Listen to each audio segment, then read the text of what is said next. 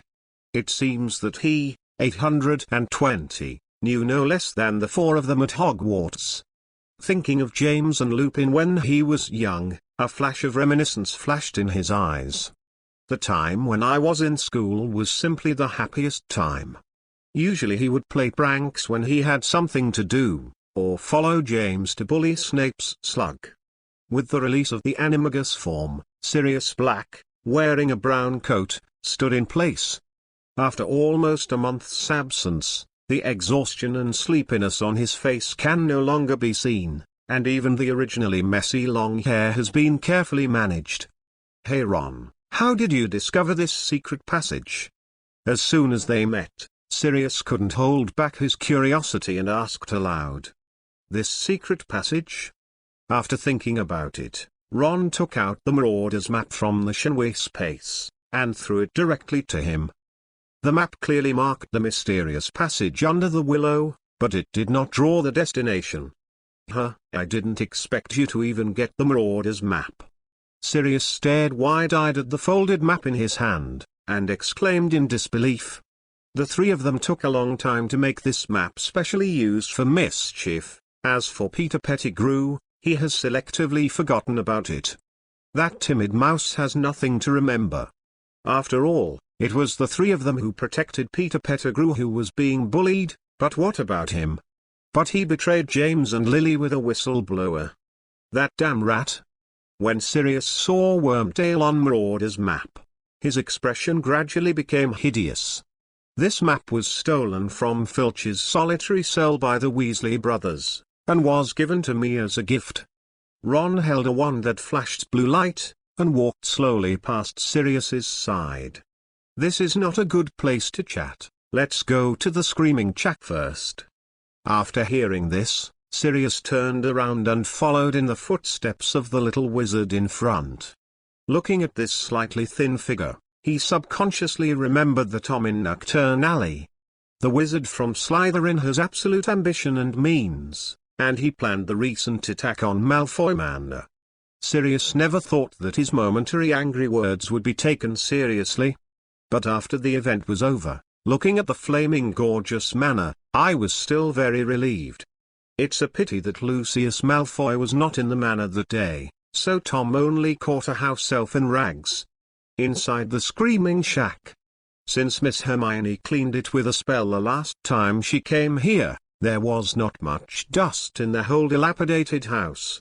Sirius sat beside the wooden table with a corner missing, his fingers lightly tapped on the table, making rhythmic sounds. Opposite him is Ron, who is bowing his head in contemplation. Sirius told him about the current progress of Nocturne Alley. although say no it is to complete the control, but at least Tom and the others have not been underestimated. It seemed that it was time for Senior Tom to cooperate with Lockhart. After all, the current Lockhart is only a smaller organization captain, not a high-level Ministry of Magic at all. When are we going to catch that cowardly mouse? In the silence, Sirius suddenly asked. Peter Pettigrew. Now is not the time. Ron shook his head and said. Now Peter Pettigrew exists, long thought to have died in that explosion a few years ago. If Sirius finds Dumbledore to explain, it is estimated that the other party will also be suspicious. Dumbledore is not omnipotent either. Then when do I have to wait, until that hateful mouse dies of old age? Speaking of this matter, little Sirius couldn't even suppress his inner excitement. Why don't I just go to Gryffinder's lounge to find it and kill it? He said in an angry voice. Consider the consequences before doing something. Think about your godson. You don't want him to be bullied by Malfoy, right? Ron took out 2 glasses of butterbeer from the Shenway space and handed a glass to the angry Sirius. And going to Hogsmeade Village recently, Harry doesn't have anyone in charge to sign him. Hearing these words, Sirius fell silent. After escaping from Azkaban, he went to Privet Drive to see Harry's condition, and naturally he knew the bad attitude of the Dursley family towards Harry. It's hard to imagine how he lived in that family for more than 10 years. 5.5 It's easy to get Peter Pettigrew to confess, but you have to let everyone else know he's alive before you do it again.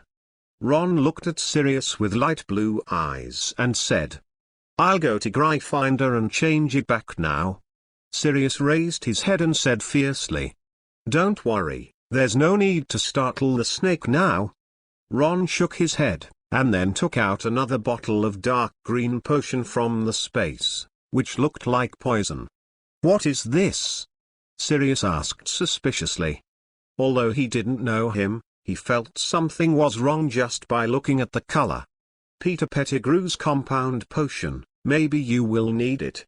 Ron said softly. He knew that Sirius knew what to do next. Chapter 246, Slug, I didn't expect me to be alive. Peter Pettigrew's compound potion?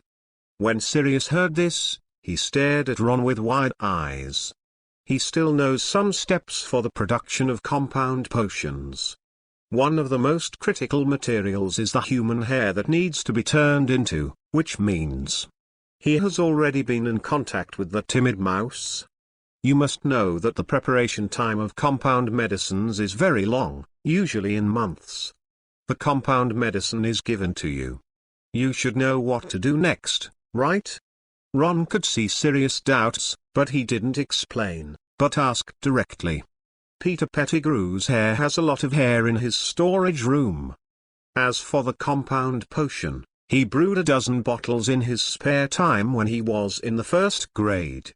You mean, let me pretend to be Peter Pettigrew and let others realize he's still alive? Sirius held the green potion in his hand, and after a little thought, he understood. Now Peter Pettigrew is still living as a mouse beside the Weasley family, terrified. If the current Sirius passes directly, it is likely to let it run away directly.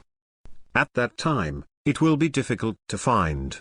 So the safest way is to let Dumbledore and the others realize that Peter Pettigrew is still alive while he's not paying attention. Then who is my first target, Headmaster Dumbledore? Sirius frowned and asked in a slightly hoarse voice. Dumbledore? No. You should go to Professor Snape. Ron chuckled and shook his head. He once attacked Quirrell in the identity of Peter Pettigrew. If it was not surprising, Quirrell must have told Snape and Dumbledore that Pettigrew was still alive. They may have long suspected Peter Pettigrew's survival, and what they have to do now is to let Sirius add a good fire. Let Snape and the others fully realize that Quirrell, who died 2 years ago, was not lying. After all, with the exposure of Voldemort at the back of Quirrell's head, the credibility of what he said also dropped a lot. Severus, that slug. Sirius took a sip of butterbeer, still the familiar taste. I don't know what Snape has become now. To this day, Sirius still remembers the scene where he and James and the others used the spell invented by Snape to hang him upside down on a tree. Thinking of this, he slightly raised the corners of his mouth. Give me the location of Severus' office, and I'll visit him tonight. Sirius picked up the green potion and turned his head to Ron. After walking out of the dark secret passage, the thick fog shrouded in Hogwarts did not diminish at all, and the moonlight in the night sky disappeared. Holding a flickering wand, Ron walked slowly on the edge of the overgrown forbidden forest, his pale blue eyes staring into the distance thoughtfully. I don't know how Snape would react after seeing Peter Pettigrew.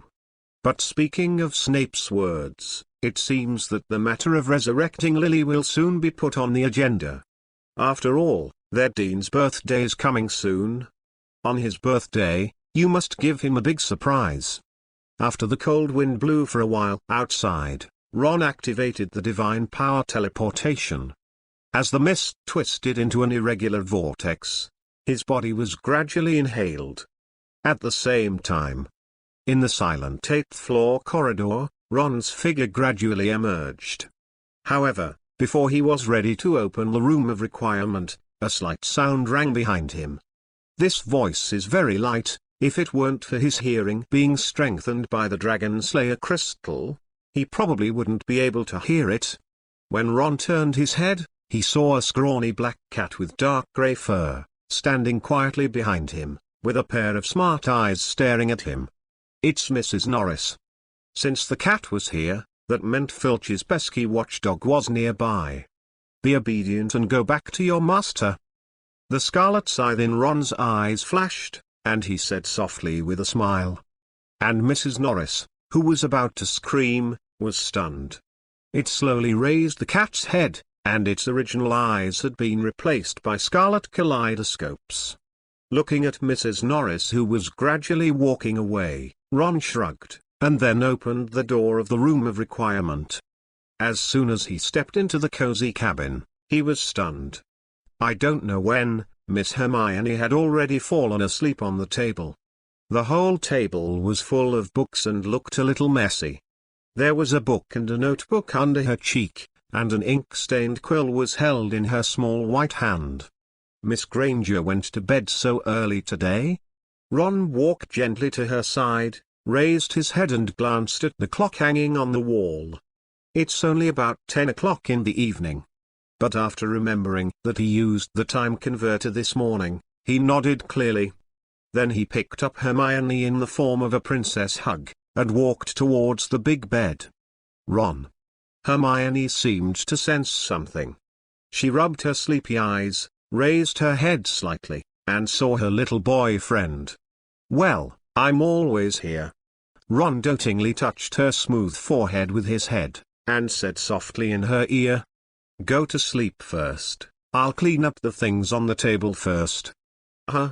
Looking at the blonde back who was cleaning the table, Hermione closed her eyes and nodded with the corners of her mouth raised. And at this time Sirius twitched his nose. The unpleasant smell made him a little nauseated. Is this really a compound medicine, not some kind of poison? Looking at the potion in the green bottle, he gritted his teeth and drank it.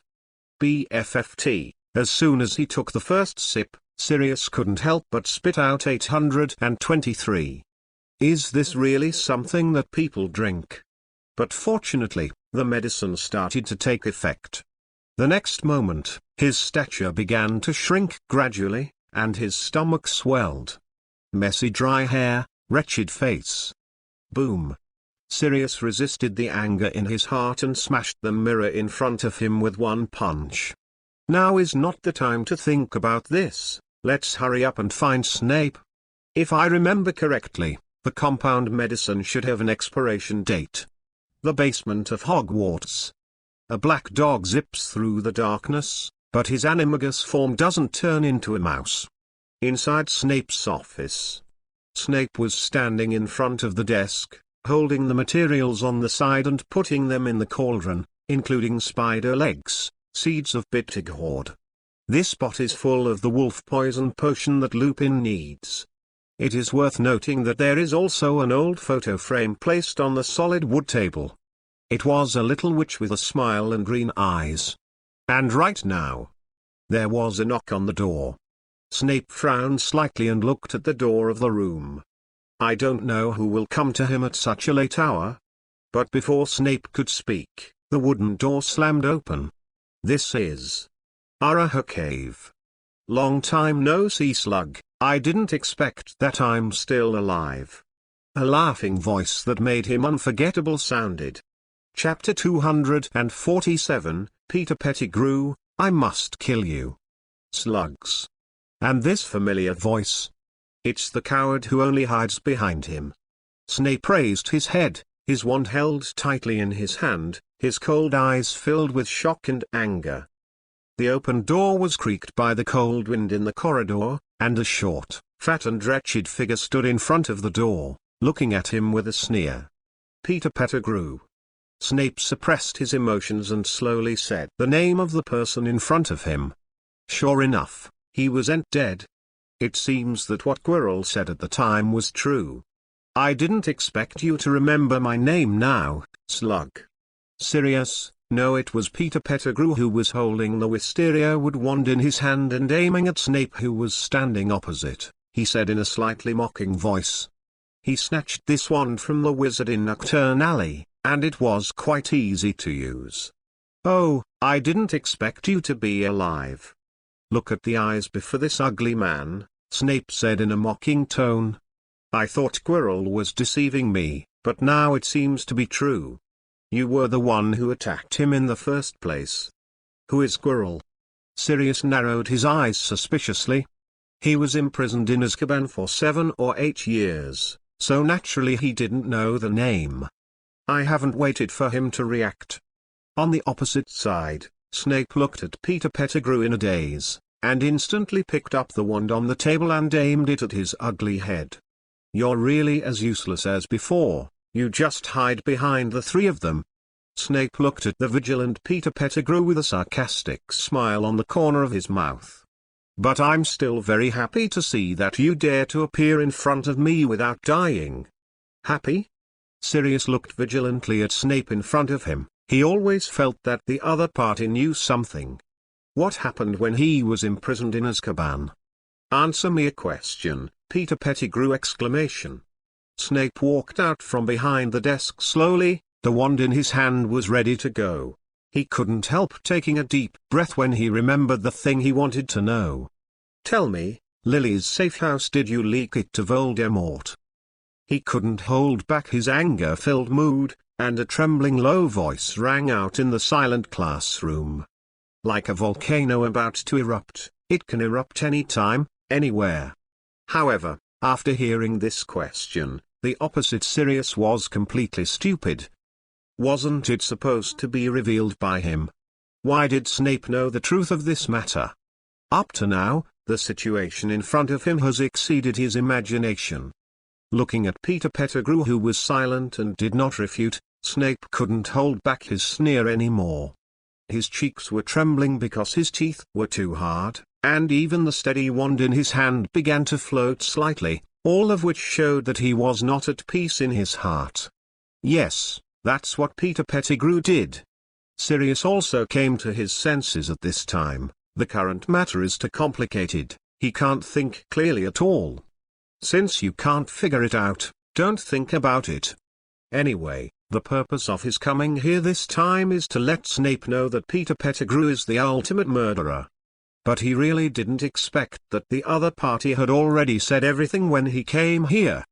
And it's true. The person who leaked the secret back then, is it really you? Snape's long-suppressed emotions finally exploded after seeing him admit it. Avada Kedavra. The wand in his hand flashed a dark green light, which was one of the 3 unforgivable curses, the life-threatening curse. Damn it. Sirius hurriedly used the flying spell to pull the door panel in front of him to resist the attack of the life-sucking spell. How did you know about this? Hiding behind the door panel, he still couldn't help shouting loudly. Shenfeng Wu Ying, Snape didn't want to answer this question at all. His teeth creaked, and with the shaking of his wand, a sharp green light flew fiercely towards the plank. There is only one idea in his mind now, and that is to smash Peter Pettigrew into tens of thousands of pieces. Looking at the flying green spell, Sirius frantically controlled his fat body and rolled to the side. The ornate door was cut in half, and even a deep mark appeared on the stone floor. If he hadn't escaped just now, he would have completely explained it here. But fortunately, he didn't do things for nothing in Nocturne Alley for so many days. He followed Tom to deal with the Dark Wizard every day, and his awareness of dealing with the situation was naturally not bad. Thunderbolt explosion. Sirius couldn't bear it anymore. He swung his wand and rushed towards Snape. The solid wood desk was blown to pieces, and the picture of the little witch on it was blown into the air. The azure light shone, and Snape used the armor to protect him, and the explosion spell did not cause any harm to him. The whole office became a mess for a while, and the dust accumulated on the ceiling also fell one after another. Snape subconsciously covered his mouth and nose with his sleeve. It's just after the dust dissipated, there was no one at the door for a long time. Peter Pettigrew ran away.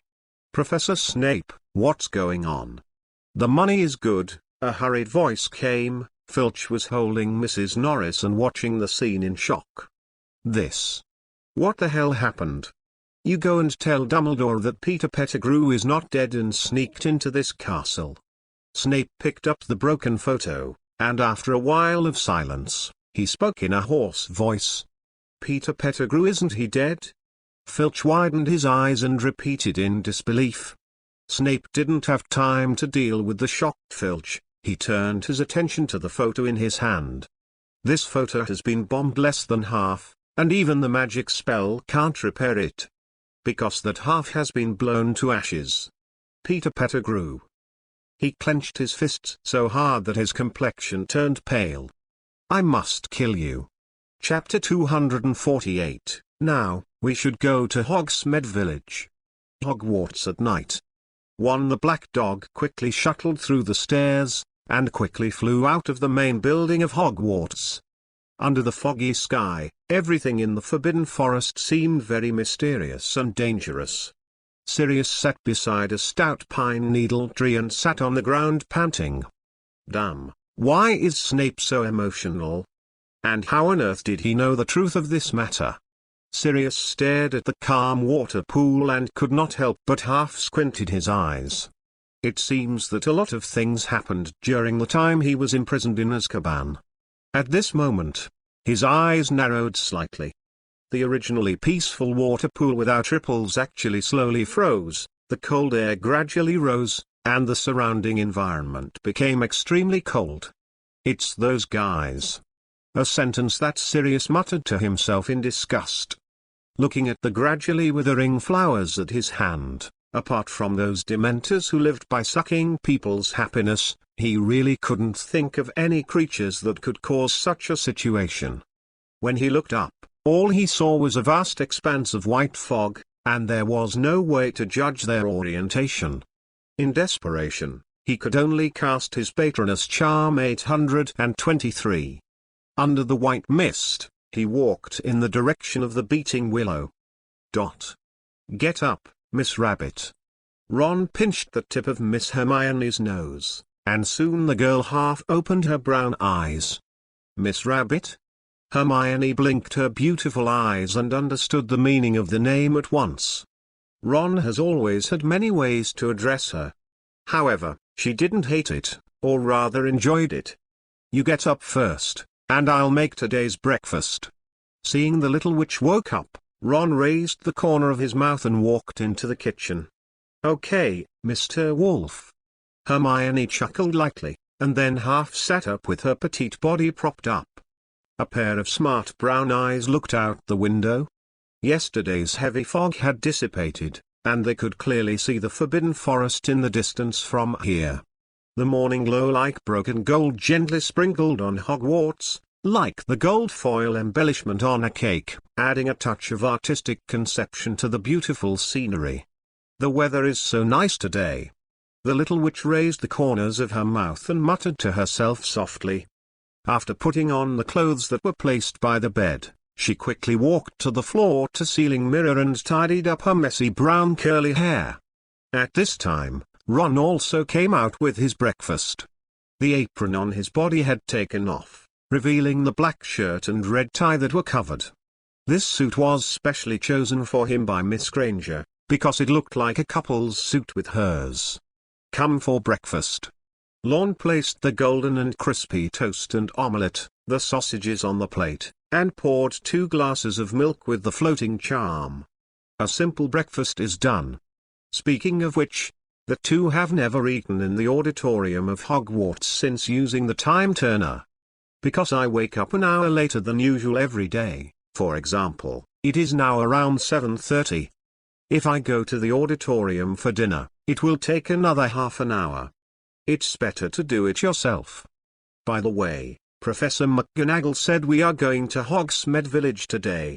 The girl who took a bite of the fried egg suddenly remembered something and said to Ron because Ron left too early last night, he didn't wait for Professor McGonagall's notice, and he didn't know the news of going to Hogsmeade Village. Are you going today?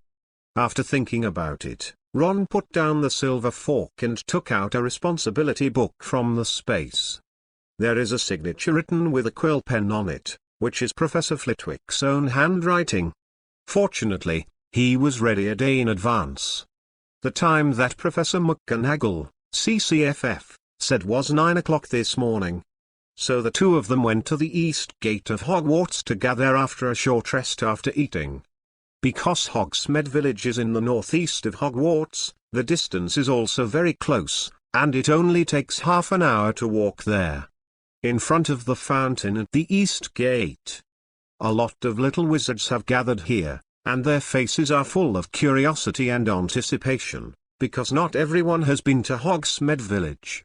And this is also, in a sense, their first time out of school.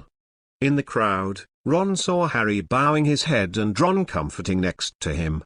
It seems that the Dursleys didn't sign him. "Here, Ron." Ron waved his hand quickly after seeing Ron's figure. They went out together this time, and of course Lon and Hermione who played together were indispensable. "Ah. Good morning, you two." Harry also raised his head and greeted with a forced smile. If nothing else, he really won't be able to go this time. He can only stay at Hogwarts by himself. Don't be discouraged, you may be able to go to Professor Lupin to learn how to deal with Dementors. Hermione comforted.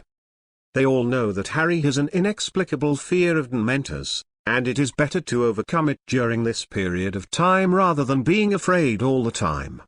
How to deal with Dementors. Hearing this, Harry gradually cheered up. He really wanted to know how to deal with those pesky Dementors. It's like calling the gods guard. Hermione gave him an experiment with her wand, and an azure blue rabbit appeared in midair. "This was given to me by Ron," she said with a little show-off. "Oh, beautiful Patronus charm, I will definitely give you extra points if you are in class, Miss Granger." Professor McGonagall's surprised voice came from behind, and a gloomy Filch was standing beside her. He still hasn't recovered from what happened last night.